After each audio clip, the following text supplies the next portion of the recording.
بسم اللہ الرحمن الرحیم۔ انفارمیٹو ٹی وی کی طرف سے میرے تمام ناظرین کو السلام علیکم۔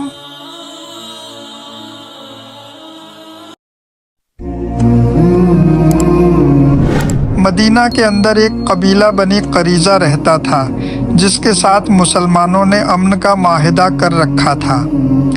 غزوہ خندق میں انہوں نے مسلمانوں کی پیٹھ میں چھرا گھونپنے کی کوشش کی جو خدا کے فضل سے ناکام ہو گئی۔ اسی وجہ سے مسلمانوں نے ان سے جنگ کی اور عہد شکنوں کو ہلاک کر دیا۔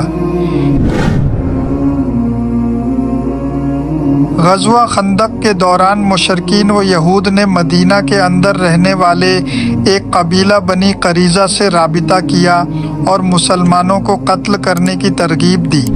یہودیوں نے مسلمانوں سے معاہدہ کر رکھا تھا، اس لیے مسلمانوں نے ان کی طرف سے بے فکری اختیار کی ہوئی تھی۔ یہودیوں نے اپنی قدیم فطرت کے عین مطابق دغا کیا اور 900 افراد مسلمانوں پر حملہ کے لیے تیار ہو گئے۔ جب یہ افواہ پھیلی تو حضور صلی اللہ علیہ وسلم نے سعد بن معاذ اور سعد بن عبادہ کو تحقیق کے لیے بنی قریظہ کی طرف بھیجا۔ فیصلہ یہ ہوا کہ اگر یہ بات ٹھیک نکلی تو اس کی اطلاع خفیہ طور پر حضور صلی اللہ علیہ وسلم کو دی جائے تاکہ مسلمانوں کے حوصلے پست نہ ہوں۔ یہ بات درست نکلی۔ بنو قریظہ کو شک تھا کہ اگر وہ مسلمانوں کے ساتھ عہد شکنی کریں اور قریش پیٹ پھیر کر چلے جائیں تو اچھا نہ ہوگا، اس لیے انہوں نے قریش سے ان کے کچھ لوگ بطور یرغمال مانگے جسے قریش نے اپنی توہین سمجھا۔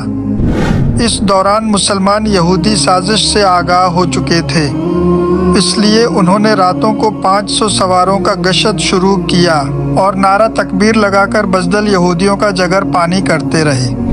انہی وجہ سے بنی قریظہ عملی طور پر حملہ نہ کر سکے۔ ذی القعدہ ذی الحجہ 5 اپریل 627 کے دوران یہ جنگ ہوئی۔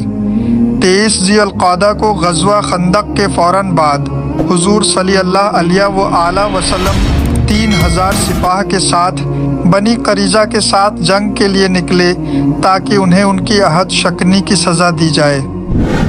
نماز عصر قلعہ بنی قریظہ کے پاس پڑھی گئی اور قلعہ کا محاصرہ کر لیا گیا۔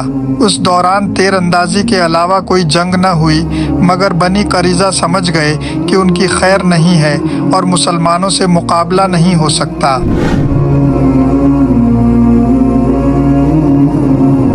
جب یہودی محاصرہ سے تنگ آ گئے تو انہوں نے حضور صلی اللہ علیہ وسلم سے درخواست کی کہ ان کے دیرینہ دوست ابو لبابہ کو ان کے پاس مشورہ کے لیے بھیج دیں۔ ابو لبابہ اسلام لے آئے تھے۔ جب ابو لبابہ بنی قریظہ کے پاس پہنچے تو انہوں نے پوچھا کہ کیا ہم خود کو مسلمانوں کے حوالے کر دیں؟ تو ابو لبابہ نے اوپر سے کہا کہ ہاں حوالے کر دو، مگر ہاتھ کو گردن پر پھیر کر اشارہ سے ان کو بتا دیا کہ وہ گردن مار دیں گے۔ اس طرح ابو لبابہ نے مسلمانوں سے ایک طرح کی خیانت کی۔ انہیں اس کا احساس ہوا تو انہوں نے واپس آ کر اپنے آپ کو مسجد کے ستون سے باندھ لیا اور کئی دن بندھے رہے جب تک خدا نے ان کی توبہ قبول نہیں کی اور حضور صلی اللہ علیہ وسلم نے ان کی رسیاں نہ کھولیں۔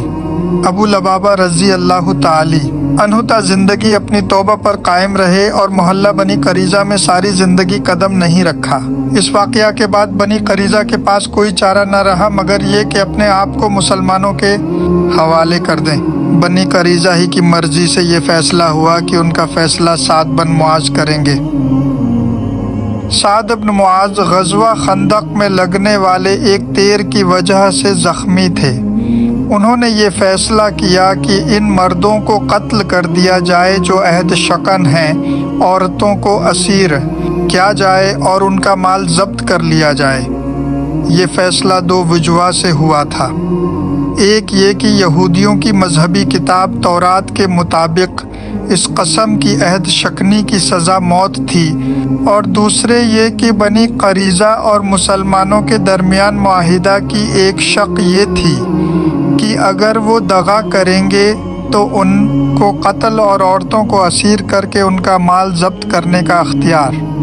حضور صلی اللہ علیہ وآلہ وسلم کے پاس ہو۔ چنانچہ 700 یہودیوں کو علی زبیر رضی اللہ تعالی عنہ اور قبیلہ اوس کے کچھ افراد نے قتل کیا۔ اس جنگ کے مال غنیمت میں بہت سی شراب بھی شامل تھی جسے زمین پر بہا دیا گیا۔